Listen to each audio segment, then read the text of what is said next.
जब लंका पहुंच जाती है तो लंका के क्षेत्र में पहुंच गए हैं ना, लंका के किले में थोड़ी पहुंच गए, राजधानी में, राजधानी में नहीं पहुंचे हैं अभी, अभी तो बाहर पहुंचे हैं, लंका देश में पहुंचे हैं। वहां एक जगह राम जी की सेना पूरी पड़ाव डालती है।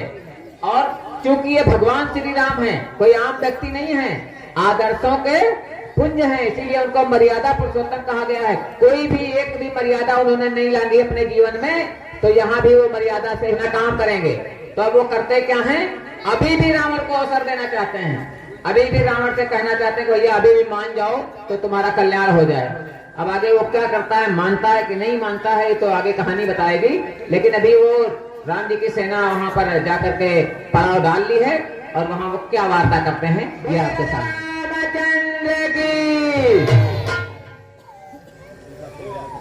महाराज सुग्रीव प्रभु,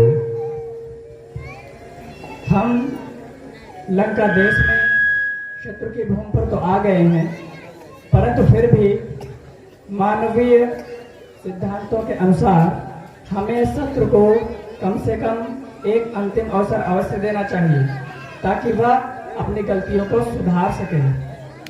इस पर आपका क्या कहना है? प्रभु, यदि आप शत्रु को युद्ध से पहले ही अपना कुछ मत देना चाहते हैं तो मेरे विचार से हमें पहले शांति दूत भेजना चाहिए। शांति दूत, हाँ, तो इस कार्य के लिए कौन उचित रहेगा? प्रभु, जहाँ तक मुझे समझ में आता है, इस कार्य हेतु हमें युवराज अंगद को भेजना चाहिए। तो फिर युवराज अंगद को तुरंत बुलाइए। युवराज अंगद,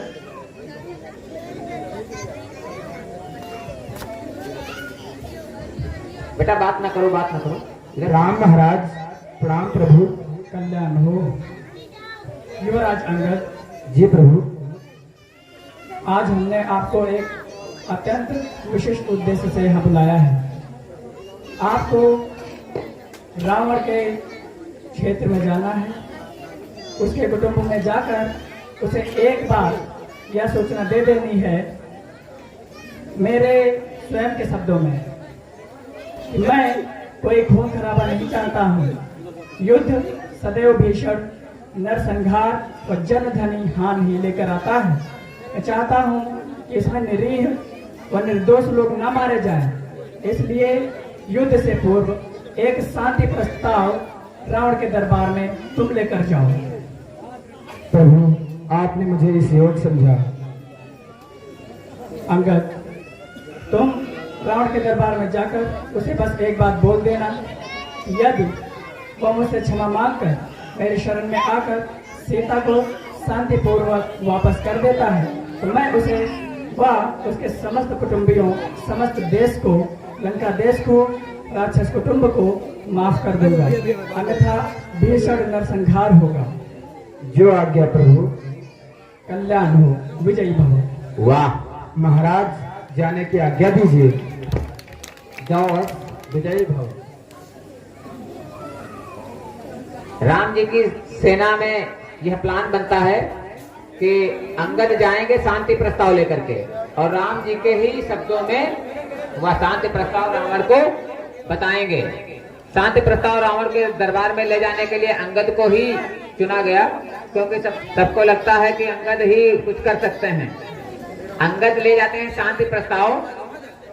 देखिए, जब भगवान किसी को कोई काम सौंपते हैं तो उनको लगता है कि यही बच्चा हमारा है जो ये काम कर पाएगा, तो वो उसी सुविधा अनुसार उसको वो काम सौंपते हैं। यहाँ पर अंगद को कोई काम सौंपा गया है, इसका मतलब है अंगद में विशेष कोई योग्यता रही होगी, अंगद से कोई ऐसे संबंध रहे होंगे जो रावण को प्रभावित कर सके या रावण को बना सके। फिर क्या वार्ता होती है, कैसे होती है, ये आपके सामने।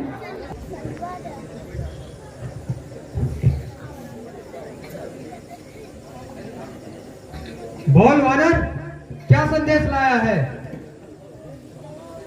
सभी राज दरबारों का विधान है, जब किसी अन्य राज से राजदूत आता है तो उसे पहले बैठने का स्थान दिया जाता है, फिर उसके आने का कारण पूछा जाता है।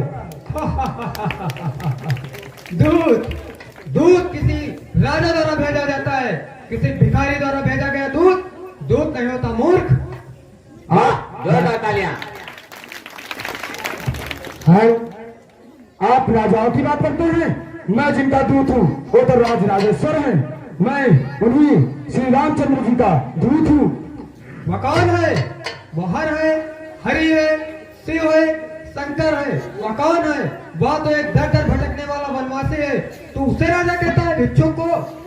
महाराज, आपने मेरे प्रभु श्री रामचंद्र का अपमान किया है। जब किसी राजा का अपमान होता है तो उसके राजदूत का अपमान। अब मेरे पास तो दो ही रास्ते रहते हैं, या तो पहला रास्ता, या तो मैं इस राज दरबार से चला जाऊं। पर जो मैं संदेशा लेकर आया हूँ वह इतना महत्वपूर्ण है कि मैं उसे बिना बताए नहीं जा सकता, क्योंकि उस पर सारी लंका निवासी और सारी राक्षस जात का जीवन मरण निर्भर है। अब मेरे पास केवल दूसरा ही रास्ता होता है कि मुझे जहाँ पर बैठने का स्थान नहीं दिया गया, मैं वहाँ पर एक राजोचित स्थान बनाकर मैं ऊपर बैठकर मैं अपने राजा श्री रामचंद्र का संदेशा आप तक पहुँचा। कहते हैं रावण ने बैठने का स्थान ही नहीं दिया, कहा आप भिखारी ने तुमको भेजा है, तुम यहाँ पे आ गए बैठने के लिए। अब अंगद को अपना उचित सम्मान भी बनाना है और अपना संदेश भी कहना है। इसके लिए क्या करते हैं, अंगद अपनी पूंछ को बढ़ाने लगते हैं और पूंछ को लपेट के इतना ऊंचा स्थान बना देते हैं जो रावण के सिंहासन के बराबर पहुंच जाता है। रावण के सिंहासन के बराबर क्या, उसके ऊंचे भी पहुंच गया होगा शायद। तो उस पे पूंछ लपेट करके अंगद बैठ जाते हैं और फिर बाद में अपना संदेशा रावण को सुनाते हैं कि भगवान श्री राम ने पूंछ लपेट के अंगद जी बैठ जाते हैं कि जानकी सीता को सम्मान से उन्हें वापस कर दे। वो रक्तपात की स्थिति नहीं चाहते हैं। पहले ये तो बता, उस भिक्षुक की वानर सेना में ऐसा कौन सा योद्धा है जो हमसे टक्कर ले सके? महाराज, आपने सत्य कहा, हमारी सेना में ऐसा कोई भी नहीं है जो आपसे युद्ध करे उसे गौरव प्राप्त हो। अंगद कहते हैं किसी को हमारी सेना में ऐसा नहीं जो लड़ाई करके गौरव प्राप्त करना चाहता हो। हम लोग लड़ाई के पक्ष में बिल्कुल नहीं है। सही कह रहे हो आप। सैनिकों, इसकी जबान बहुत तेज है, इसको पकड़कर मृत्यु दंड दो। आप क्या अपना बाहुबल दिखाएंगे? मैं अपना बाहुबल दिखाता हूँ। जय श्री राम, जय श्री राम। मैं इस रात दरबार में बैठे सदा तो मैं अपने प्रभु श्री राम की ओर से हार मानकर वापस लौट जाऊंगा। सब एक एक करके आते हैं, लेकिन उनकी हालत क्या होती है?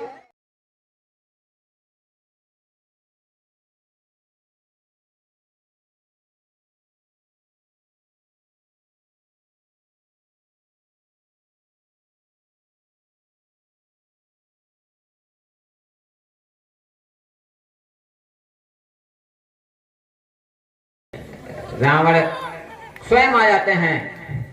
मूर्ख, पैर पकड़ना है तो जा श्री राम के पकड़, मेरे क्यों पकड़ता है? वाह, जोरदार तालियां। रावण सब उठाते हैं, कोशिश करते हैं कि हम उठा दे, पैर उठा दे, लेकिन नहीं उठा पाते। अंत में रावण स्वयं झुक जाता है पैर उठाने के लिए, तो उसका मुकुट गिर जाता है और अंगद फिर उस मुकुट पे एक लात मारते हैं। मुकुट जाकर के गिरता है रामादल में और वो कहते हैं मूर्ख, मेरे पैर क्यों छू रहा है?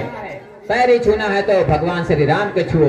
या कहते हुए अंगद समझ जाते हैं कि अब तो लड़ाई पक्की है, ये मानेगा नहीं, और वहां से चल लेते हैं राम जी की सेना की तरफ। अब वहां से अंगद जाते हैं कहाँ? राम जी की जहाँ सेना बैठी होती है, और कहते हैं प्रभु ये मानने वाला नहीं है, रावण मानने वाला नहीं है। और ऐसी सूचना देने के लिए युद्ध की तैयारियां शुरू होती हैं। तो अब राम जी की सेना बैठी है, झगड़ा लड़ाई ना हो ये राम जी ने सोचा था, लेकिन वैसी कुछ व्यवस्था। अब वहां से जो लात मारी थी अंगद ने, वो मुकुट आकर के वहां राम जी की सेना में गिर, रावण का मुकुट श्री राम जी के चरणों में गिर जाता है और पीछे से फिर बाद में अंगद भी वहीं पर पधारते हैं। अब देखिए क्या वार्ता होती है। जय श्री राम। राम प्रभु, कल्याण हो। प्रभु, आपने जो संदेशा भेजा था उसने उस संदेशों को ठुकरा दिया है। वो नहीं मानना चाहता है, वो युद्ध चाहता है, युद्ध। विनाश काले विपरीत बुद्धि। मैंने सभी सिद्धांतों के अनुसार एक अंतिम निर्णय ले लिया था कि शांति एक आखिरी बार और विस्तारित हो जाए। परंतु यदि वह नहीं मानता है तो हम भी युद्ध के लिए तैयार हैं। और यह मुकुट रावण का है। अच्छा, तो आप उसकी सभा में विजय हासिल करके आए हैं। जी प्रभु। कल्याण हुआ आपका। तो मैं भगवान शिव के जय घोष के साथ अपनी ओर से युद्ध नाद व युद्ध की घोषणा करता हूँ। हर हर महादेव, हर हर महादेव।